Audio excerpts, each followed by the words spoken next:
Assalamualaikum warahmatullahi wabarakatuh. Salam sejahtera bagi kita semua. Selamat datang kepada teman-teman di diskusi pada tugas kelompok pada agenda 3 ini.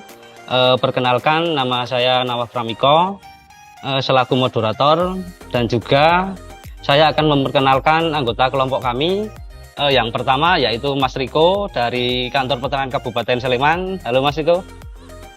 Ya, untuk yang kedua Mbak Rizky Wardiana dari Kantah Kabupaten Jombang. Halo Mbak. Untuk yang ketiga Mbak Rahma Dewi dari Kantor Pertanahan Kabupaten Bantul. Selamat sore Mbak. Selamat sore. Nah, untuk yang terakhir yaitu Mbak Mei Rizky dari Kantor BPN Kota Administrasi Jakarta Barat. Selamat sore. Oh ya. Langsung saja ya teman-teman, pada kesempatan ini kami akan membahas mengenai analisis contoh video yaitu bad practice dan best practice. Yang pertama nanti ada Mbak Mei Rizky dan Mbak Rahma Devi yang nanti akan memberikan pendapat dan komentar mengenai video contoh penerapan bad practice. Untuk yang kedua yaitu ada Mas Riko dan Mbak Rizky Wardiana yang nanti akan memberikan komentar mengenai penerapan best practice. Langsung saja, untuk mempersingkat waktu, saya akan menampilkan video contoh penerapan bad practice dan best practice. Polda Metro Jaya menangkap sejumlah pejabat Badan Pertanahan Nasional atau BPN terkait dengan kasus mafia tanah di Jakarta dan Bekasi. Salah satunya adalah pejabat BPN berinisial PS yang saat ini menjabat sebagai koordinator substansi penataan pertanahan BPN Kota Administrasi Jakarta Utara. Namun saat melakukan tindak pidana, PS masih menjabat sebagai Ketua Adjudikasi Pendaftaran Tanah Sistematis Lengkap atau PTSL di BPN Jakarta Selatan. PS merupakan aktor intelektual dalam kasus mafia tanah di Jagakarsa, Jakarta Selatan. PS bekerja sama dengan beberapa pendana atau funder dalam melakukan kejahatannya. Kerjasama itu dilakukan dalam penerbitan sertifikat tanah tanpa prosedur dan disertai pemalsuan warkah. PS diduga kerap menerbitkan sejumlah sertifikat tanah bermasalah, modusnya dengan memproses peralihan kepemilikan sertifikat tanah yang dilakukan tanpa prosedur yang benar. Kabid Humas Polda Metro Jaya, Kombes Pol Endra Zulpan mengatakan, disinyalir ada banyak objek tanah yang sertifikatnya bermasalah diterbitkan oleh oknum PS. Dan saat ini ada 6 laporan yang sedang ditangani oleh pihak kepolisian. Polda Metro Jaya pun telah melakukan penggeledahan di kantor BPN Jakarta Selatan pada Kamis 14 Juli 2022. Dalam penggeledahan itu, polisi menemukan puluhan dokumen terkait praktik mafia tanah.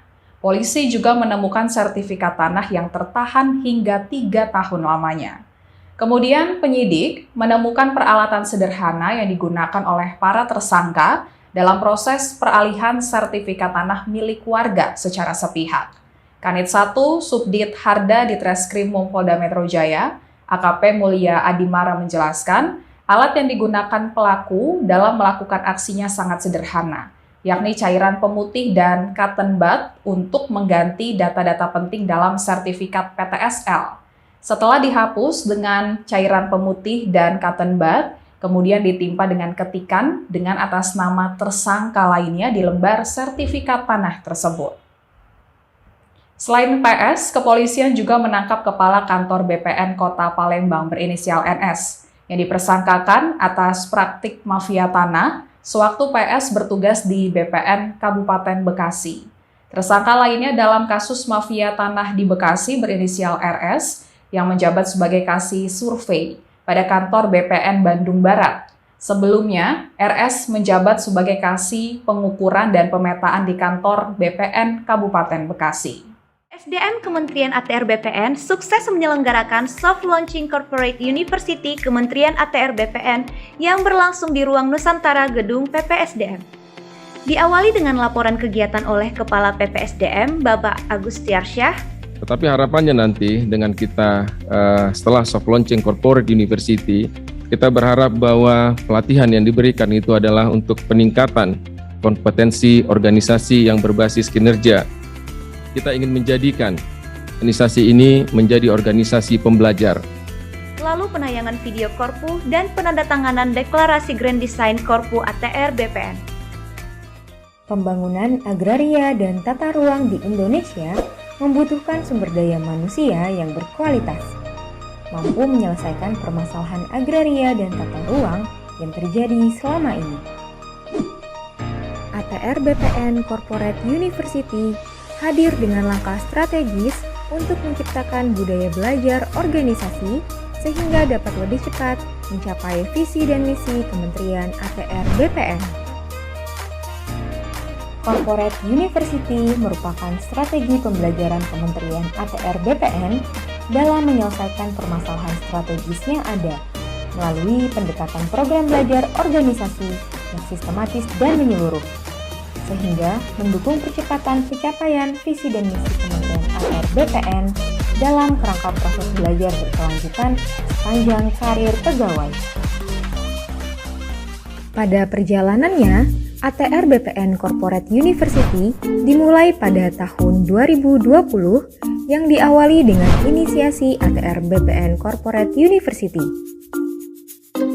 Kemudian pada tahun 2021, PPSDM mengembangkan banyak program pelatihan melalui metode e-learning, webinar, dan blended learning. 1 tahun perjalanannya, pada tahun 2022, terlaksananya beberapa workshop Corporate University Strategy, yaitu workshop Self-Assessment, workshop penyusunan Master Plan Korpu, workshop penyusunan Korpu Strategi. Kemudian, berlangsungnya internalisasi Corporate University dan soft launching ATR BPN Corporate University.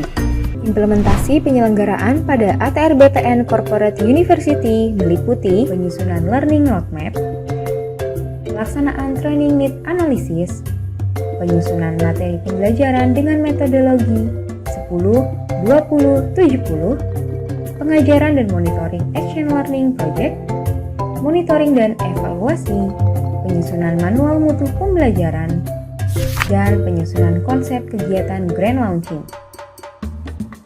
ATR BPN Corporate University diharapkan menjadi enablers untuk mendukung pencapaian visi, misi, dan program strategis untuk berkontribusi dalam peningkatan performansi organisasi dan pengembangan kompetensi pegawai. ATR BPN Corporate University dapat membantu kita belajar dengan cepat, di mana saja dan kapan saja dengan Learning Management System PPSDM. LMS PPSDM dapat membantu aparatur ATR BPN dalam pemecahan masalah yang muncul pada pelayanan pertanahan. ATR BPN Corporate University menghidupkan budaya belajar pegawai sehingga menjadikan Kementerian ATR BPN menjadi organisasi pembelajar yang adaptif dan fokus pada pencapaian tujuan organisasi. Baik, telah kita lihat bersama mengenai video contoh dari Best Practice dan Best Practice mengenai penerapan substansi materi manajemen ASN dan Smart ASN yang berkaitan dengan tugas dan fungsi Kementerian ATR BPN. Kita mulai dulu dari Mbak Rahmat Dewi. Bagaimana menurut pandangan Mbak Rahmat Dewi setelah melihat video contoh dari Best Practice tersebut? Bisa berikan tanggapan berupa pendapat dan komentar atas video tersebut. Monggo, persilahkan, waktu dan tempat saya persilahkan. Baik, terima kasih Mas atas kesempatannya. Menurut saya, kasus tersebut menunjukkan bahwa oknum pegawai BPN telah menyalahgunakan jabatan dan kewenangannya. Sebagai ASN seharusnya memberikan pelayanan yang terbaik untuk masyarakat, bukan malah mencari keuntungan pribadi.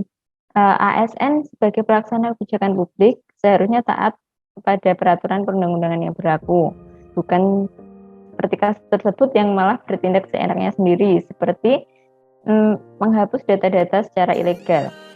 Hal ini sangat tidak sesuai dengan konsep manajemen ASN untuk menghasilkan pegawai yang profesional, memiliki nilai dasar, etika profesi, bebas dari intervensi politik, dan bersih dari KKN.